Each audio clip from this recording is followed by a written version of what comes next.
Welcome to Basketball Talk Pro. I'm Ron Ecker, and today, as the title said, we're going to talk about three things that I feel are important to being a coach.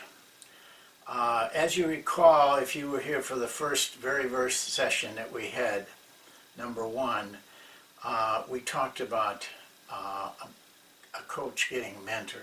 And I told you a story about Al McGuire being able to sit with him for, at least this time, for about 5 hours, and what that meant to me as a coach. Even though I had been coaching 8 years when that happened, both in high school and in college.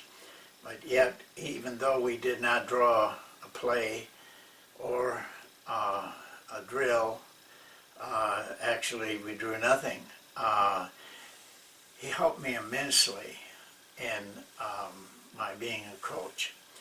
And the things he told me that night, I carried with me all the time. I still do. They still mean a lot to me. But in that situation, I listened. I did very little talking. I listened, and the only time I spoke was to ask him a question, or he asked me a question. Once in a while, he would say, "Well, how do you handle that?" And sometimes I knew, and sometimes I didn't, and I just told him I didn't. But the three things I want to talk about, before we get into those, I want to bring this up. What I'm trying to do here is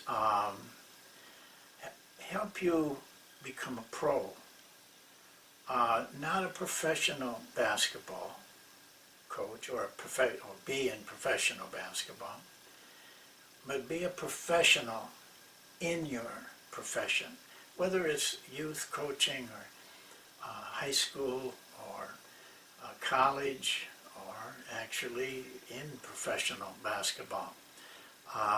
To become a pro. A pro is a person that immerses himself or herself in their profession. It's a full-time job. It's a full day job. It's a all-around year job. Professional people do the things that they have to do to grow in their profession, not only in the technical part, but in the personal part, and all the other aspects of it. So what I'm trying to approach here is to help you learn what it's like to be a pro in this profession, and what you have to do to develop yourself like a pro, and move from mediocrity to excellence. That's what the journey is. That's what we strive for in what we do. So I want you to go, the biggest thing I want you to do is go into the three things I'm going to talk about with an open mind: listening, watching, and studying.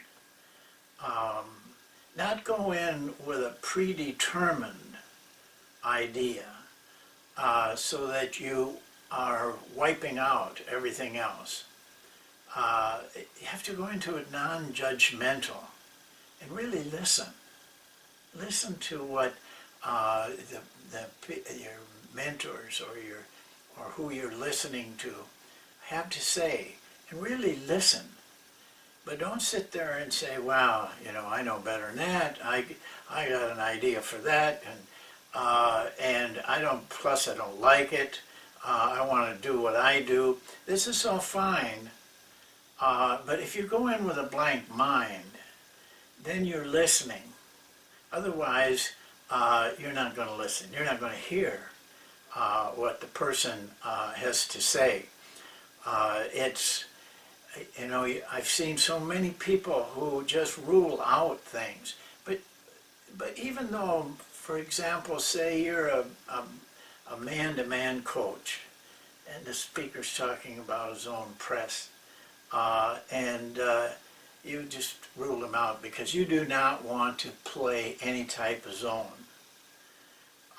But that man may have a lot of things that could help your man-to-man. And you can pick up a gem here, listening carefully to what is being said. The same thing it's true with watching.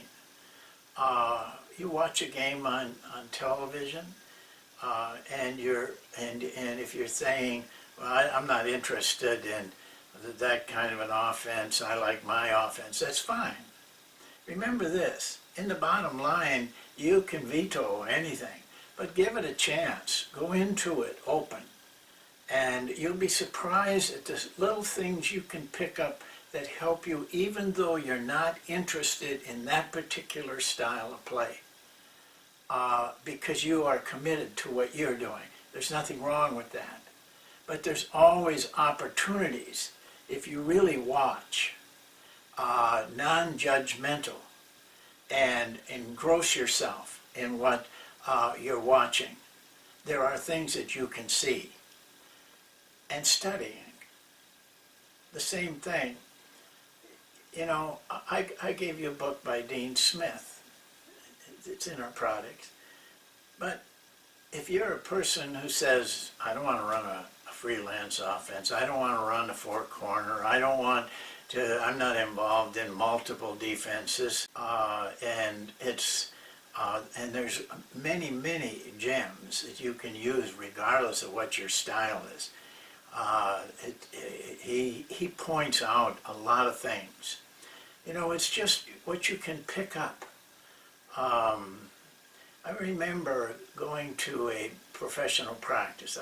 I always went to practices, and when I said watch games on television, I also want to urge you to watch practices, because there you see a person actually building what they're talking about. And studying is not just books. You know, I always urge coaches to spend a half hour a day studying film, and do it with a piece of paper and a pencil. Write down those plays. Pretty soon, after 5-6 months of that, you've got a whole repertoire of plays in your mind. You're not necessarily going to run them, but you will know them. You'll learn them. That's what a pro does. That's how he spends his time. Not lollygagging around and talking about all the things that he does. He spends it looking, listening, and studying what his profession is about. And I remind you that you can always turn it down. I do that all the time. All coaches do. But give it a chance. There might be something there.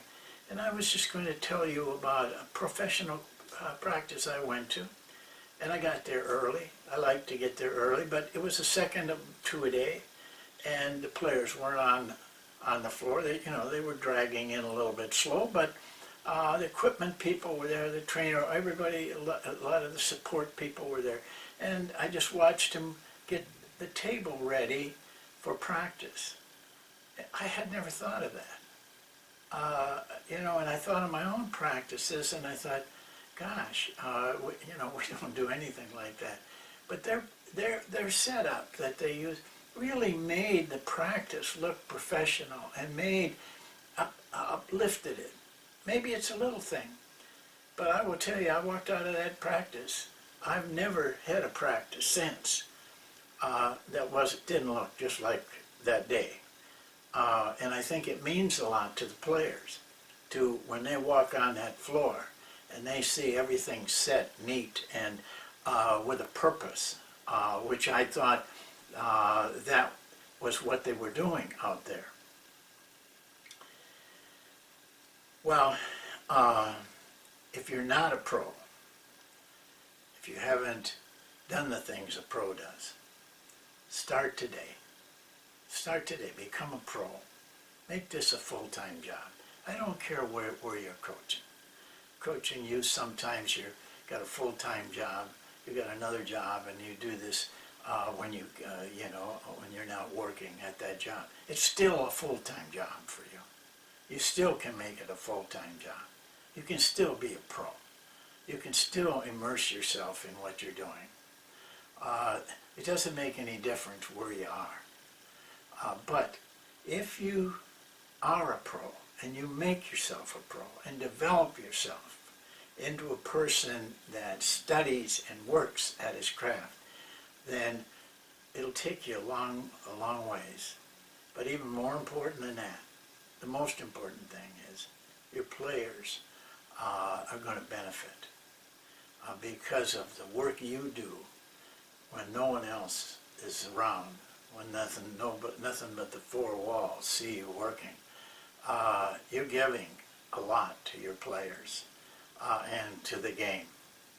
So that's it for today. I hope everybody becomes a pro in this profession, because we got a great profession. Thank you.